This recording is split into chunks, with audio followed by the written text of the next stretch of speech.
Deep in the forest, survival begins with a simple, deliberate act: gathering what the land provides. Building a structure that can withstand the elements requires starting from the ground up, entirely by hand. Every fallen tree and cleared branch is an inventory of future structural support. The initial phase of any permanent shelter is less about construction and more about calculation. Before a single notch is carved, the raw timber must be sorted and sized.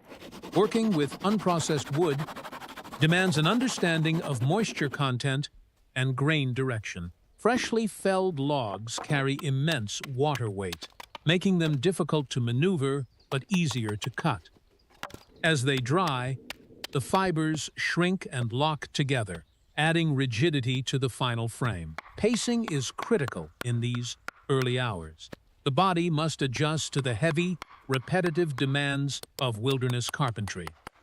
Rushing leads to fatigue, and fatigue introduces the risk of a dangerous swing. Each measured strike establishes a rhythm that will define the weeks ahead.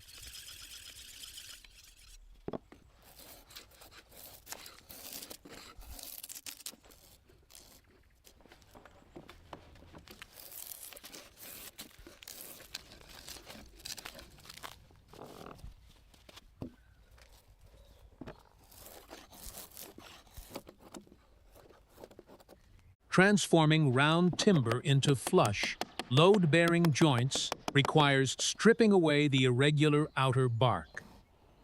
The cambium layer traps moisture against the heartwood, which invites rot and insects over time. Removing it ensures the logs will cure evenly, extending the life of the cabin by decades. The craftsman relies on the weight of the axe head to do the heavy lifting. By letting gravity pull the steel through the wood fibers, energy is conserved for the long haul. A sharp edge severs the grain, but the wedge shape of the axe forces it apart. Every piece is staged carefully near the foundation. Organization on a remote site is just as vital as physical strength. Lifting heavy timber across uneven ground consumes massive amounts of caloric energy. Keeping the materials close reduces unnecessary movement and keeps the focus on precise joinery. The work is brutal, but the repetition builds a deep familiarity with the materials. He learns which logs will resist the blade and which will split clean.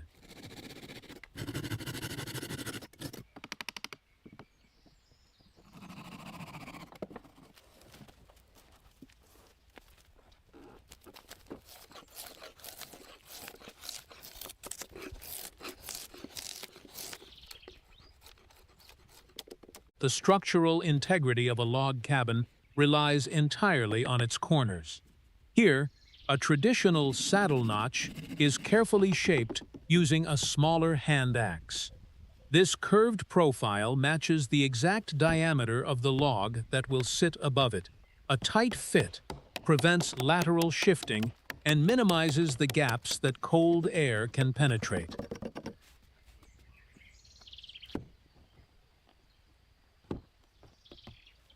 As the walls rise, the physical toll multiplies. Lifting green timber above chest height requires explosive core strength and careful balance. Between each course of logs, a thick layer of jute insulation is rolled out. Even the most precisely carved notches leave microscopic gaps where the irregular timbers meet. The jute compresses under the immense weight of the upper logs, expanding to fill those voids. Unlike modern synthetic foams, natural fibers breathe, allowing trapped moisture to escape without compromising the seal. Each new tier is scribed before cutting. A pencil line transfers the exact contours of the lower log onto the upper one. This ensures that as the wood eventually shrinks and settles, the walls will only lock together tighter. The interlocking corners do more than just hold the structure up. They create a rigid, self-bracing box that can withstand heavy snow loads and high winds.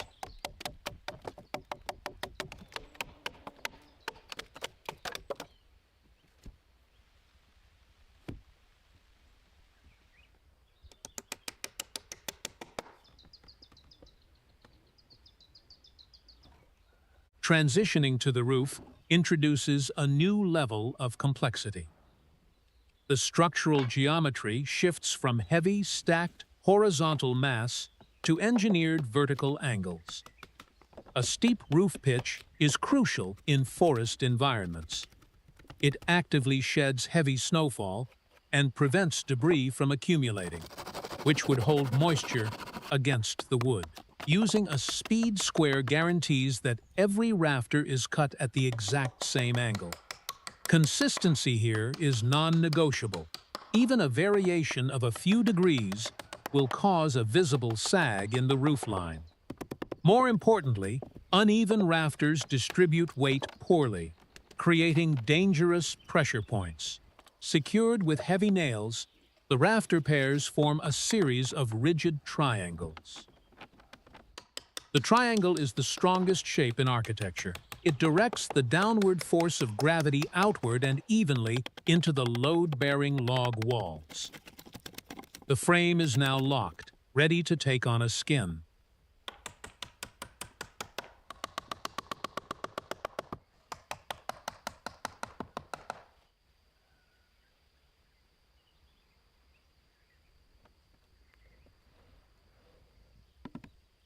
With the skeleton complete, the structure must be closed off from the sky. Hauling lumber up to the peak by hand is exhausting. High-friction labor. These horizontal boards act as the sheathing, tying all the independent rafters together into one cohesive unit. They also provide the necessary nailing surface for the final outer layer. Working at height changes the mechanics of every movement.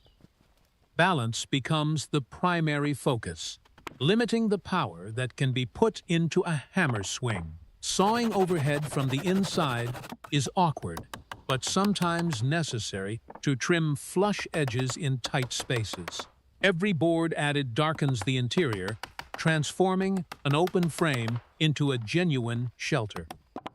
The acoustics of the forest begin to fade, replaced by the muffled resonance of an enclosed room.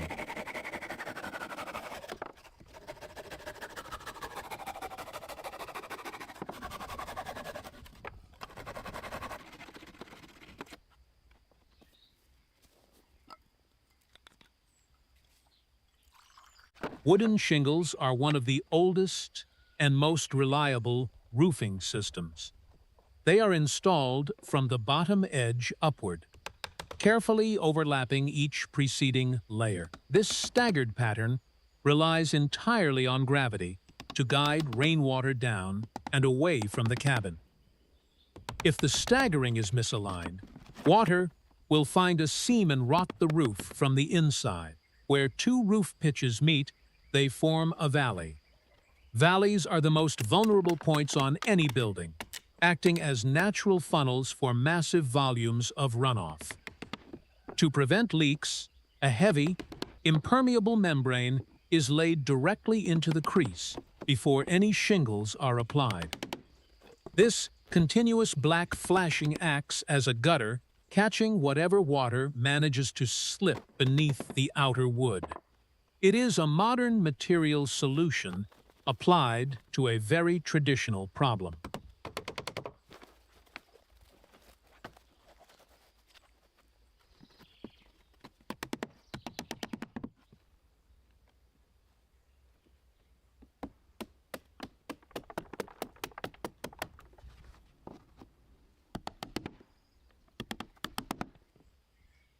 Leaving irregular shingle overhangs isn't just an aesthetic issue. It's a structural liability. Jagged, uneven wood provides more surface area for wind to catch and for moisture to wick upward.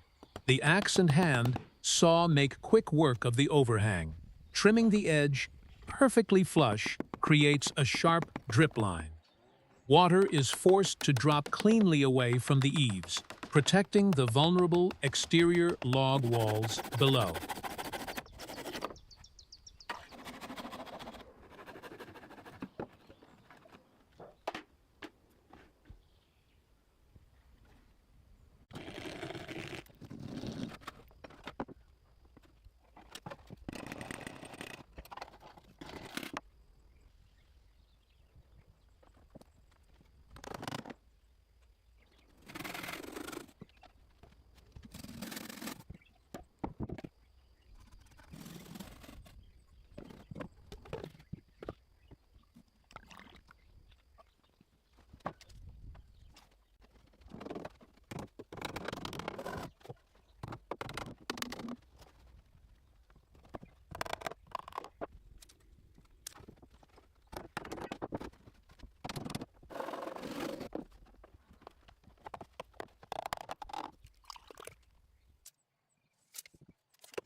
Hours of continuous, repetitive shingling eventually seal the entire canopy. The final courses at the peak are always the most difficult to install. There is less room to maneuver, and every piece must be custom cut to cap the ridge securely. Thousands of hammer strikes go into a roof of this size. The relentless pace of manual labor is a test of sheer endurance. Every nail driven is a small insurance policy against the harsh weather systems that sweep through this valley. A properly secured roof doesn't just block rain, it insulates the heat that will eventually be generated inside.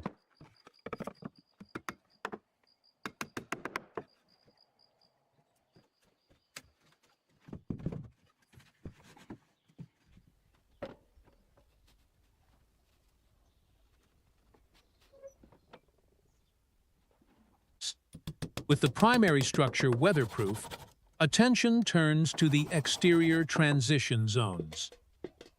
A porch is more than an aesthetic addition. It is a highly functional workspace. It provides a covered area to process firewood, shed wet gear, and manage tools without bringing dampness inside. The vertical support posts must carry the weight of the porch roof overhead. They are cut exactly to length, ensuring a level load transfer down to the stone foundation below. Wood sitting directly on dirt will wick moisture and rot quickly. Elevating the structure on stone pillars breaks that capillary action, preserving the timber indefinitely. Securing the porch framing into the main log walls requires heavy nails and precise bracing. The two structures must move and settle together. If they are poorly connected, frost heave during the winter could tear the porch away from the cabin.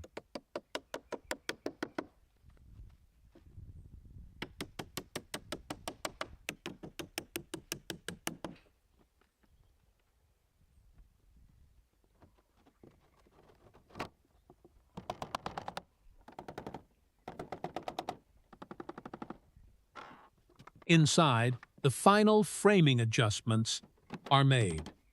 Vertical studs are added against the raw logs to create secure attachment points. This provides a plumb, level surface for shelving and necessary fixtures, bringing order to the rustic walls. A curved wooden railing softens the rigid geometry of the structure. It is a small detail, but these final touches transform a mere survival shelter into a home. Woodworking here is no longer about heavy structural mass. It is about refinement and patience. The most important milestone for any off-grid cabin is the first fire. Smoke drifting from the metal chimney signals that the core system is alive. The structure is now capable of producing its own heat, holding off the damp, freezing forest air. The heavy log walls will absorb the thermal energy from the stove. They radiate that heat back into the room long after the embers die. What began as a chaotic pile of felled trees is now a working machine. The tools are hung cleanly on the wall, their massive work finally done. In the end, structure, landscape, and daily routine operate as one system. It is a place that protects and sustains itself. It stands as a quiet testament to the power of human hands.